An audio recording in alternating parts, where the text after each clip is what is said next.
Purpose po nito is tuyuan po ma'am ng mga sapatos po ma'am. In case na magpapatuyo po kayo ng sapatos.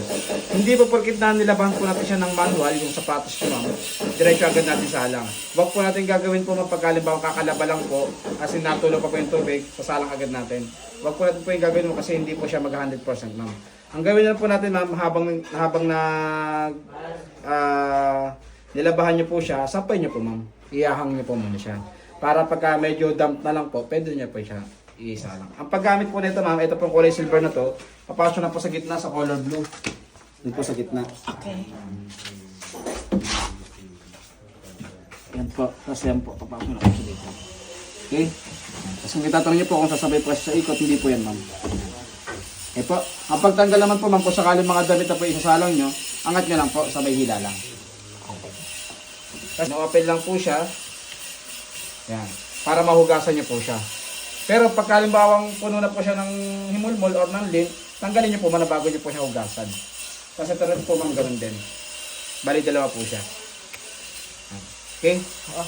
Ngayon po, ang pagbalik naman po ma'am, pwede niyo na po siya pagsabayin para hindi po kayo malito. Ayan, ganyan lang po siya. Sabay, balik na po. Dito po naiipon yung tubig. Dito na pupunta yung mga moisture para mag 100% dry po siya. Okay. Yung asin itutupi na lang. Ayan. Pagkala nyo pong puno na po, dahan-dahan lang po yung hatak. Kasi pagkalimbawang puno na po siya tapos may nakasalang, hindi po siya mag 100%. Kasi po, wala na po siyang mapuntahan na moist. Ang gawin nyo po, pagkala nyo pong puno na, dahan-dahan lang po ang hatak, sabay di-dispose lang po sa lababo. Okay. Ayan. Ito ma'am is 10 kg po. Yung pagka-dry po niya. Galing na po sa spin yun ma'am ha. Galing na po sa spin. Bale ito po yung power on. Ito po yung selector knob. Ang ikot niya ma'am pwede pa kaliwa, pwede po pa kanan. Tapos po, yung lahat po ng mga choices na to ma'am, nasa manual po ma'am. Halimbawa po cotton. Yan. Ito po yung description po ng cotton ma'am.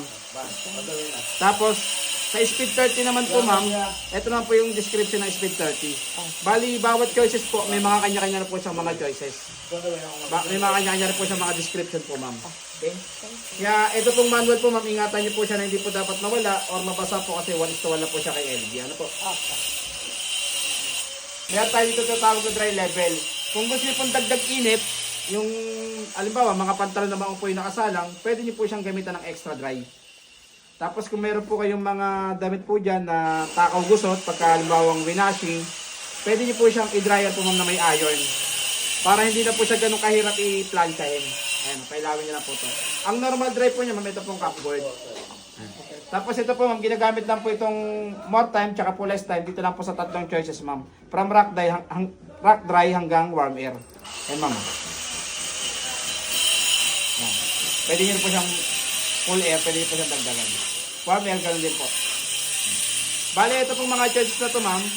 Yan, duvet, beading refresh, down jacket refresh, tsaka down load cycle. Hindi na po siya pwedeng gamitan ng more time. Kasi yung more time tsaka less time, dito lang po siya sa tatlo na yan ma'am. Okay. Yan. Tapos, once na nakapili na po kayo, ito po yung start. Okay po. Okay? Bali, ang parts and labor po is 1 year sa motor po, 10 years po tayo ma'am ha. Dito na